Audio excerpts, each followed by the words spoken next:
Hey guys, it's me, Seren, back with another video. It's Friday, so happy Friday! Friday. I haven't seen you guys since Monday, so I haven't seen you all week. Hopefully everyone had a great week. I had a different video planned for today. I was actually going to do a video about police and stuff like that, and I wanted to talk about Andrew Hawkins, in case you guys haven't heard of him. But I'm going to save that for next week. I'm going to save that video because a lot of people have been requesting that I make a video about Azealia Banks and her epic interview that she gave yesterday on Hot 97. She went on Ebro's show. I don't know what it's called now. When I was living in New York, it was Cypher Sounds and Rosenberg. But now it's like not that anymore. It's like Ebro and Rosenberg and some chick. I don't know her name. I have no idea who she even is. So it's like a different show now, or this show is a different show, and it comes on Siri because there's like tons of cursing. I was like watching it like, is this what comes on the radio now? But my husband actually said no, that it comes on Siri. It's a different thing, which is perfect for Azealia Banks because Azealia Banks is extremely honest, as we all know, no filter whatsoever, which I love. I feel like we could be best friends. Like, she's me, like I'm her. Like, I'm a bit older than her, but I just really relate. The way she talks, and very uptown. I lived in uptown New York, Harlem. So this interview was like the interview to end all interviews. We've seen a couple of other similar interviews. David Banner had one where he touched on some things, and J. Cole had one with Angie Martinez a couple days ago where he touched on some things. But Azealia Banks' interview really just took the cake for, explicitly, point blank, and specifically, saying things that a lot of us have been saying and thinking over the last few months and the last few years. So I'm going to include links so you guys can watch it. It's 45 minutes long, but I've already watched it 3 times, and I'm not really one of those people that's into like rap interviews and shit like that. It's a great interview. It's really interesting and entertaining. She will keep you entertained, and a lot of people wanted me to talk about it because she kind of goes in depth into some concepts and some theories about culture and black culture and whitewashing culture and rap and hip-hop and a lot of things that people think but don't want to say out loud, don't feel like it's appropriate to say, or not their place, or they're not sure how they want to really articulate their thoughts. And she was able to really come out and articulate what she wanted to say and really just give this great interview. So some of the key points that I really wanted to get into and kind of just break down and discuss were, again, her comments on culture. She actually ended up getting really emotional and, near tears. We never actually saw her cry, but she was near tears at certain points of the interview where she's discussing, black culture and erasure. And she used a term that I've never heard before, and I haven't really heard much, official academic literature around this term, but she used a term called cultural smudging, which I really liked, which basically she was talking about how you have these white artists, sticking with, within the dichotomy of hip-hop and rap and musical genres. You have these white artists that come and they just kind of smudge, they gently smudge at the culture. I really like this term because when you use words and terms like erasure, cultural erasure, and whitewashing, people tend to have, especially white people, they tend to have these knee-jerk reactions where they say things like, well, it's not culture. No one's being erased because there's still like so many like poppin', black artists. No one's erasing and no one's whitewashing and this and that. And it's not necessarily about erasure, but smudging, it's slow. It's over time, it's an eroding away at culture. You don't necessarily have to kick the rock, to get the rock out of your face. If you slowly over time pour a little bit of water on it every day, before long you will have eroded the rock away and it will be no more. It will be disintegrated. So I felt like the use of the term cultural smudging was really, really interesting and extremely appropriate. I really liked the term a lot. And she was specifically in that moment, in the context, talking about how Igloo Australia, because that's just what everyone calls her, basically. Even my mom calls her Igloo Australia now.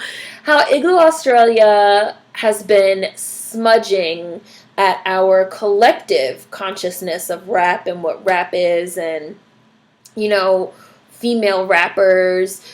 She brings up Nicki Minaj, how Nicki Minaj worked really hard to kind of build this brand and create this social awareness around herself.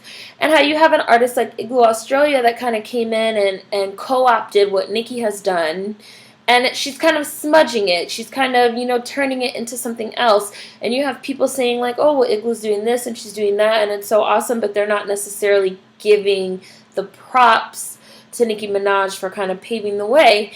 And it's funny because Nicki Minaj used to say all the time, like, I'm paving the way for girls and I'm breaking down doors and this and that. And I used to be like, what is she talking about? Like, I don't really think she's doing anything that groundbreaking.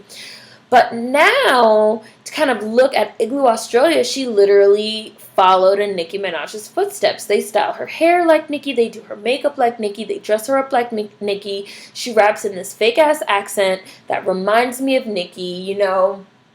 She's kind of towing that line between pop and rap.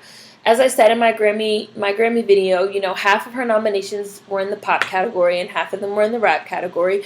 So you have someone that's really literally kind of following the path laid out by Nicki Minaj, and yet she's, you know, utilizing this cultural smudging to kind of slowly wipe Nicki out. And we've already seen, you know, with the Forbes, you know, hip-hop is ran by a blonde, white Australian woman. Even though here's someone that her album still to this day hasn't even gone gold in the United States. You know, she's not really selling. Her album didn't get any type of great reviews, critical acclaim, you know. They love to say like, oh, well, she debuted in #1, you know, the best opening since Nicki Minaj Pink Friday. But Nicki Minaj's Pink Friday sold 352 copies in the first week. You know, Igloo Australia sold 50,000 copies in the first week. So they kind of throw out these statements and these sayings, and they're not giving you the facts and the numbers to back it up. And again, that's part of a cultural smudging to kind of make our collective consciousness think that Igloo Australia is this, you know, huge, omnipresent, dominant figure in rap and in hip-hop and in black culture, when really she's not, you know, like she's not. If you look at the numbers don't lie. And she's not. You know, she had a hit single, which was, you know, in part because of this, you know, massive push from her label and the marketing machine. You know, she was one of the On the Verge artists, which I didn't know. I just found out recently. If you're an On the Verge artist, they're basically like a company that owns, you know, massive shares of radio stations. And if you make it to that platform, that On the Verge, their stations are required to play your song at least 150 times every single month. So they kind of just earwormed this fancy song in Igloo Australia into our collective consciousness, and they're trying to smudge out other artists that, you know, may be and are better, more talented, more critically acclaimed, doing better numbers, putting on better shows. It's like a facade. It's like smoke and mirrors. So I thought that was a really interesting thing to say. She actually hardly even talked about Igloo Australia. You're going to see all these salacious headlines about, you know, Azealia Banks, you know, slams Igloo and, you know, racist Twitter war and this and that. And it's like, the interview's 45 minutes long. She literally talks about Igloo Australia for 60 seconds. And half of that time she's saying, I don't find her interesting and I don't want to talk about her. I want to talk about something else. And that leads me into the power of the media, which is something that Azealia Banks also touched on in her interview. She said, you know, it's funny because I talk about so many different things. You know, I have my interviews and I talk about different things and I go on Twitter and I tweet about different shit like all day, and nobody blogs about that. Nobody writes about that in any of the magazines. Nobody talks about that on any of the shows. It's not until I get into a beef with someone or I express myself in a way that people don't like. And now all of a sudden, you know, there's all this chatter and all these headlines and all this buzz. And she told, you know, Ebro and Rosenberg, she said, you know, you guys work at the radio station. It's your responsibility. It's your responsibility, you know, to understand the narrative that you're creating around artists, because that's your responsibility. She goes, I can't create a narrative around myself.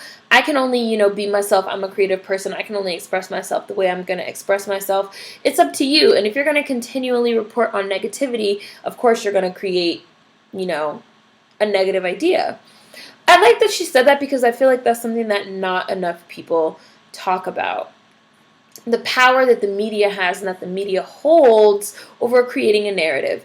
And this is bigger than just, music and hip hop and rap and shit like that, because this is the same exact thing we've seen in, these cases of police brutality, when you have victims that are being smeared in the media, the smear campaign, creating this narrative about someone's personality, who they are as a person, what they're about, even if we don't necessarily know firsthand from that person, we're getting this idea from the media. The media is extremely, extremely powerful.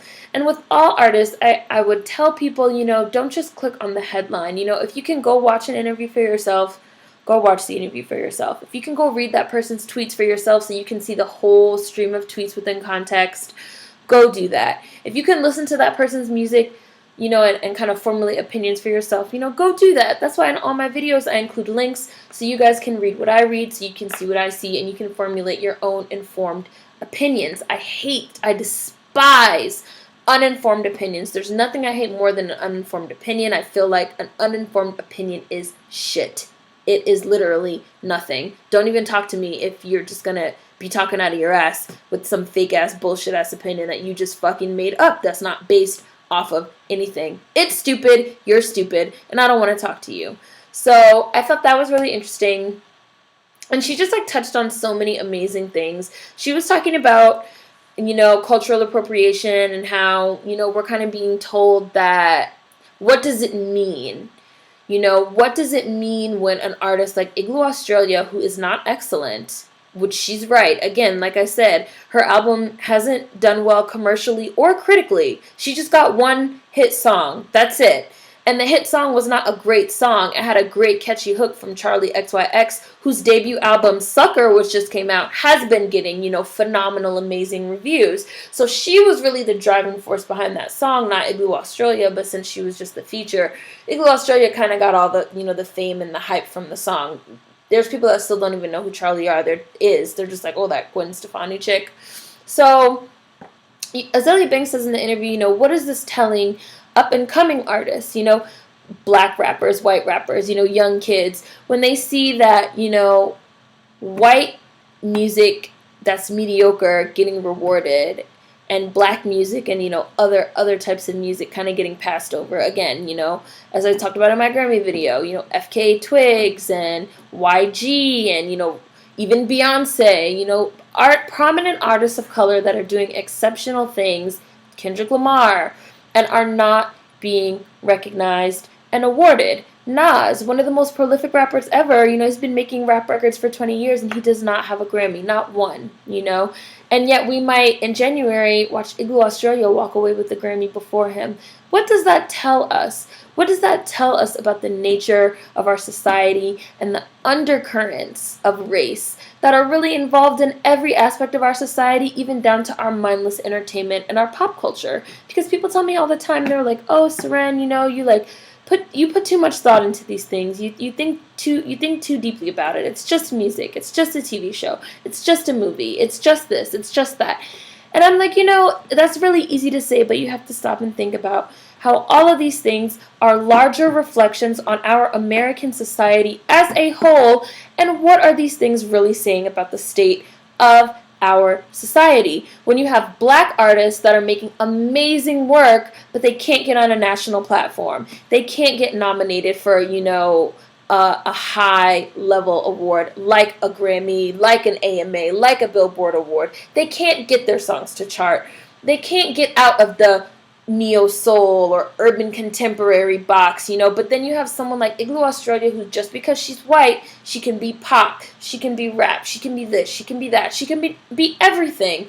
Meanwhile, they look at us with our black skin and say, you can only be in this one box, in this one place, and you're not allowed to break out, and you're never going to reach the same mainstream level of success because you don't look like mainstream America, because that's really the message that's being sent. Azealia Banks says, the message that I see when I see her getting nominated for these Grammys, they're telling white kids that they can do whatever they want. They can be whatever they want. They can be into whatever music they want. And they're telling black kids that they don't matter, that they don't have talent, that they can't succeed, and that even this little bit of culture that they're creating and that they have their finger on it at every minute of every day, because black kids are still the driving force behind American youth culture, that doesn't matter, and that at any moment a white person can come along and snatch it away and get fucking rich and get on a national platform and be on Good Morning America, Miley fucking Cyrus, doing the goddamn nay-nay, And it's true, and it's just really troubling, and it's really disheartening. And again, like I said in my other video, if I rapped or acted or any of that shit, I would just be like, man, fuck this, I'm gonna go be a nurse or some shit, because I'm never gonna get what I deserve.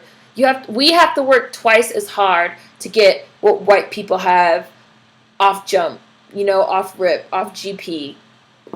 I'm sure you guys all saw that episode of Scandal where they had that conversation. And I feel like Igloo Australia is like so oblivious, and I feel like that's a lot of white people, and that's white privilege, right there. When your privilege is so ingrained, when you're living with it every day to the level where you literally don't get it, like you don't understand, like, why is this black girl so mad? Like, where you literally feel like you can say, pull yourself up by your bootstraps, work hard, work harder. Like, bitch, you haven't worked fucking hard, Igloo Australia. Like, you haven't worked hard. You had one amazing year. 1 year. What is 1 year in the grand scale of someone's career? Anybody can get a hit record and have a great year. Look at Robin Thicke. 2013, he had the song of the year. 2014 comes, he puts out that album Paula. That shit sold like 10,000 copies, and his wife left him, and he got sued, and he spiraled into this like drug and alcohol fueled depression. What is a year and one hit song in the lifespan of an artist? And why do we have this idea of the smoke and mirrors, success, Billboard charts and shit like that, as if that's any type of measure of talent? Because it's not. Igloo Australia,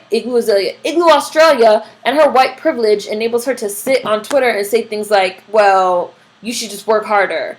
No amount of hard work is going to put a black person on your level as long as, racist institutions aren't in place. White privilege, white supremacy, as long as mainstream America, which is 64% white, 80 to 90% of the buying population of rap and hip hop music is white, they want to buy rap music and black music and black culture and black sounds and black styles of dress and black ways of talking and black hair. They want to buy all of that. They want to receive all that from a white person because it makes it easier to swallow.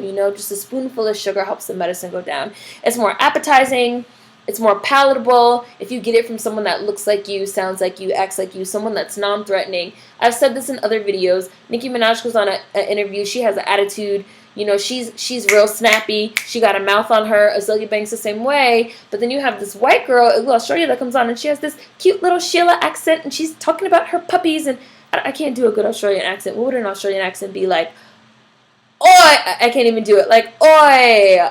I'm Igloo Australia, and I'm so cute, and I have a bulldog, and fancy, and first things first. I sound like fake British or something, but it's like we're not on an even playing field. White people have privilege that leads them to believe that we're on an even playing field, but we're not. And it doesn't matter. And Azealia Banks is like dark skin too. That's the first shit people say. Dark skin, ugly black bitch, weave, blah blah blah blah blah blah blah blah blah blah blah blah blah. And then you have pale, blue-eyed, blonde hair, Igloo Australia, who looks just like them. Like Drake said when Macklemore won last year. He said, call it racism, call it whatever you want. Macklemore is able to tap into something that and by we, he meant the other black rappers that were nominated, Drake, Kendrick Lamar, Kanye, the other black artists. He goes, Macklemore, just by being white, is able to tap into something with mainstream America that we're not able to tap into, and that we're probably never going to be able to tap into. He's like, I don't know if I will call that racism or what, but that's just the way it is. And I feel like that's racist. That's racism. That's another way that, the institution of racism and its undercurrents in our country continue and are still prevalent. Everything is about race. Everything is about race. People always leave comments on my videos saying, Serena, you're looking into it too deeply. It's not about race. Every single thing in this country is about race. When you have a country that was built off of slave labor and racist ideas and, you know, just all types of racist ass bullshit, race is ingrained and interwoven into everything that we do, you know? Azealia Banks also said until they want to talk about, you know, the way that you still have corporations now to this day and families, prominent families in America, you know, profiting off of slave labor, off of wealth that was created from slave labor, until y'all want to talk about, you know, my reparations that you owe me, until y'all want to talk about the rape and the bastardization and the cultural smudging of black culture, don't sit here and call me angry. Don't sit here and call me an angry, bitter black bitch, because again, you have an uninformed opinion. You don't know what I'm talking about. You're just looking at me. You're looking at my skin. You're seeing that I'm a female. You're seeing that I'm black, and you're making a snap judgment, and you're calling me, you know, black bitch and all these names and this and that.